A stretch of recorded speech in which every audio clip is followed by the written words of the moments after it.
Hey, buddies. Guess who didn't get security clearance to work on the giant space laser? What happened? Apparently the background interviews didn't go well. You guys wouldn't know anything about that, would you? Well, actually, I may have gotten a little tipsy when I talked to her. I may have hit on her a little bit. Yeah, I may have thrown up rum cake on her shoes. I see. Well, it's good to know when I need you guys, I can always count on you to step up and ruin everything. I feel awful. No, me too. To tell you the truth, I thought if anyone was going to screw things up for Howard, it'd be Sheldon. Well, your expectations have been subverted. Uh-huh.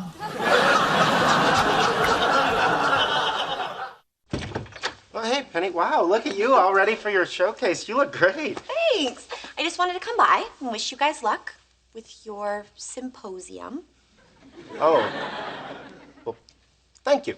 You know, I gotta tell you, a lot of friends would let their friend go alone, but that's not who you are. You are the kind of guy who stands by a friend when he has a symposium to go to. I don't know what to say. It's okay, Leonard. Oh, okay. All right, good. Oh, boy, group hug. Okay. So what's up?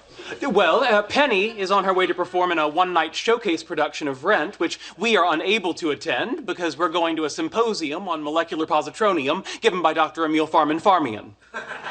Wait a minute, Farman-Farmian is speaking and you're bogarting the symposium? Howard, I'm sorry. No, you're Quark blocking us. I don't know what to say. Wow. Howard, listen. No, it's okay. It's your Millennium Falcon. You and Chewbacca do whatever you want to do. Me and Princess Leia here will find some other way to spend the evening. Ooh, more details about the new Star Trek film. There's going to be a scene depicting Spock's birth. I'd be more interested in a scene depicting Spock's conception. Oh, please. For Vulcans, mating, or if you will, ponfar, it's an extremely private matter. Still, I'd like to know the details. His mother was human, his father was Vulcan. They couldn't just conceive. Maybe they had to go to a clinic. Imagine Spock's dad in a little room with a copy of Pointy Ears and Shapely Rears. How come on Star Trek everybody's private parts are the same? No alien lady ever told Captain Kirk, hey, get your thing out of my nose. So, Dr. Hofstadter, Leonard rarely talks about his incredibly successful brother and sister. Please don't go there, Howard. I understand that, unlike Leonard, they're at the top of their respective fields. Boy, you suck. Well, Leonard's younger brother, Michael, is a tenured law professor at Harvard, and his sister just successfully grew a human pancreas in an adolescent gibbon. So she's close to curing diabetes. Why else would you grow a pancreas in a teenaged gibbon? Wow, you must be very proud. Why? They're not my accomplishments. I have to urinate. Why are you doing this? You know the rules. You brought your mom to work. You must suffer. I had no idea your siblings were so much more successful than you. Yeah, you're like the Jar Jar Binks of the Hofstadter family. Oh, Misha, think you're looking so sad. You know, rather than mock me, my friends might realize that this is difficult and try to help me through it. Nope, I think mocking you is more fun. Next time, don't use to bring Mama to work, okay?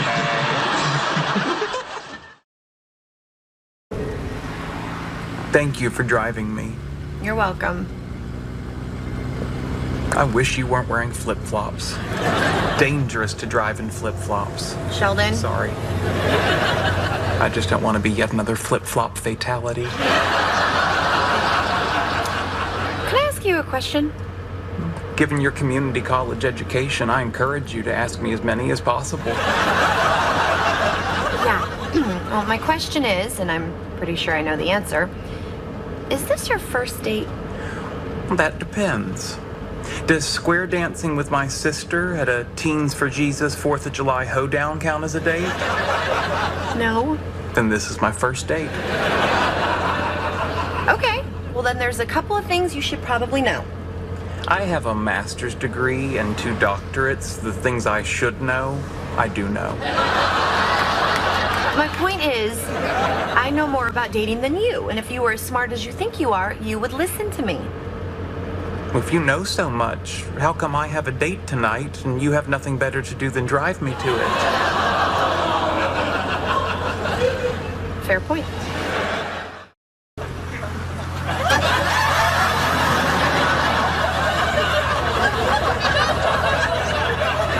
This is delightful. It's much easier to enjoy the picturesque route we travel to work when you remove the specter of fiery vehicular death. Refresh my memory. Why didn't I just put you in the trunk? Because I called shotgun, remember?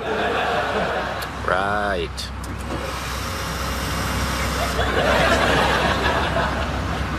You seem tense. Perhaps this will relax you.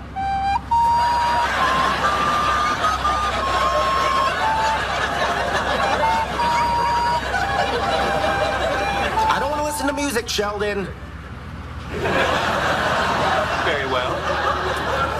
I don't understand why you're not enjoying this. Together in this car with my enhanced capabilities, we're like Knight Rider. Except in Knight Rider, the car isn't a yammering sphincter. You mock the sphincter, but the sphincter is a class of muscle without which human beings couldn't survive. There are over 50 different sphincters in the human body. How many can you name? I was wrong. This is exactly like Knight Rider. Perhaps you'd be interested in a different game. No.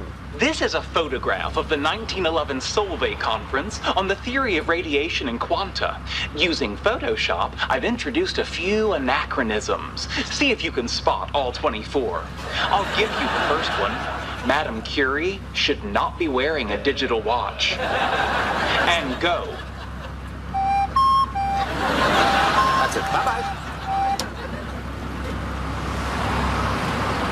Bazinga!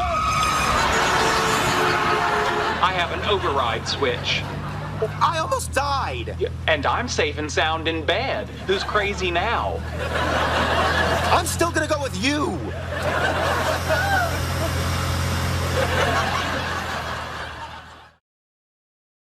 We're right.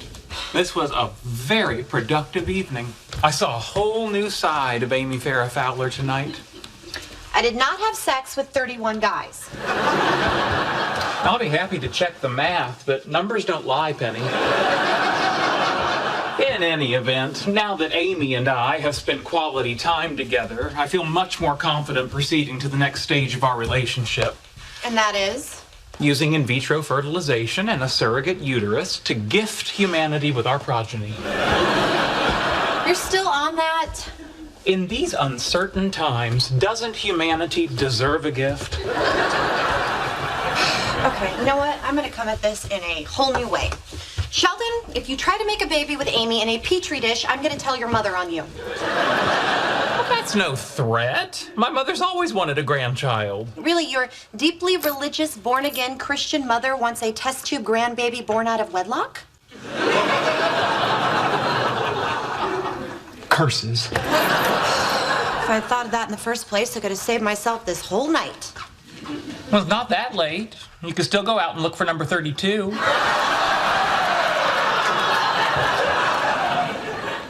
Good night. Hey, Howard, what's up?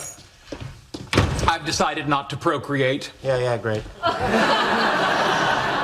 Howard, slow down. What do you mean it happened again?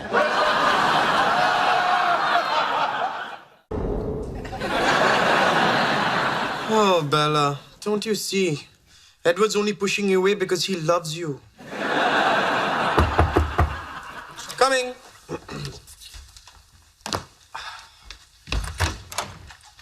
Dr. Koothrappali? I'm Special Agent Page, FBI. May I come in? to talk to you about Howard Wolowitz. Oh, thank you. All right, well, how long have you known Mr. Wolowitz?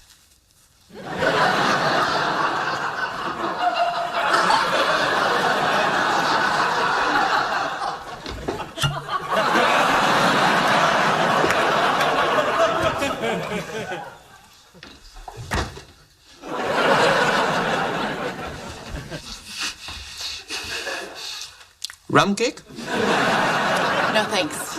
Now, about Mr. Wolowitz. 7 years. I see. I'm in this country legally, you know. I'm sure you are.